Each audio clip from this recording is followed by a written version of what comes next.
It's Adam 12 from Radio BDC, Boston calling. As the calm before the storm, I guess we could say. No one's here, no bands have played yet. It's early on, but it's Friday.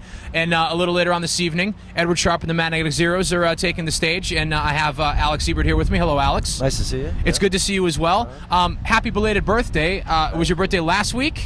Yeah, May 12th. Yeah. I stopped by the your Facebook page and just to kind of bone up and brush up and see what y'all have been up to, and I saw the outpouring of birthday messages, as is the case with Facebook nowadays. Right. That's what I stay on it for, yeah. It's the birthday messages, that once a year where you good. get that. So were you on the road for your birthday, or was the because I'm always curious as to how you go about celebrating things like birthdays and holidays when you're touring. You know, does it take on a different flavor? No, yeah, it takes on the flavor of like least importance, sort of like it becomes sort of like a sort of afterthought. Yeah, we were in Atlanta. We played a show. The festival was great, and then hung out. You know, had some drinks. Flew home the next day. So that midnight, then I was my birthday, and then the next day I flew home to New Orleans and then celebrated with my family. And that's nice. So you got to do that. Yeah. Have you had to, in years past, have to celebrate the birthday or other holidays on the road? And is it, as you say, kind of takes a back seat? Have you had to come up with creative ways to say, like, Happy Flag Day? Yeah, it takes a back seat, unless you make a deal of it. Like, if it's Thanksgiving, we have, group Thanksgiving. Oh, that's nice. Yeah, we've had that on the road. In fact, it might have been in Boston. But really? I can't remember, yeah. It was nice, though. We rented a house, and we had a dinner table. And Very nice. good. Yeah. Very good. Boston was home to you for a little while. You went to Emerson for a year. Yeah. You're back now. Is there anything special that you like to do when you come back to Boston? Do you have any places that when you were a student here that you kind of go back and check out? Yeah, the park.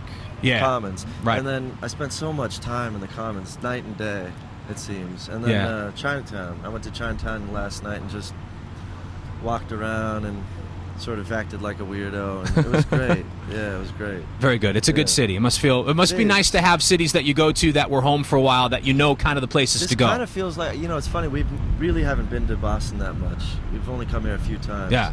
But it really does kind of feel like home. Those were really special. That was a special year. I went to college for a year, so it was a special year, though. It's a great time, yeah. So you played tonight, the first night of Boston Calling. Our headliner is Jack Johnson, and you're actually on tour. You're playing a couple of other dates with Jack Johnson. Is that correct? Gigs, yeah. How did that come about? Did you kind of get invited out, or did you guys get kind of married together and put out on tour? I know that's sometimes the case as well, but it's a nice pickup. We just figured we'd be buddies. Okay. Along those lines. Yeah. Yeah?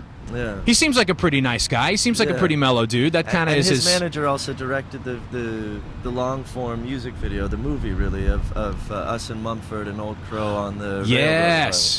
So we became friends with him through that.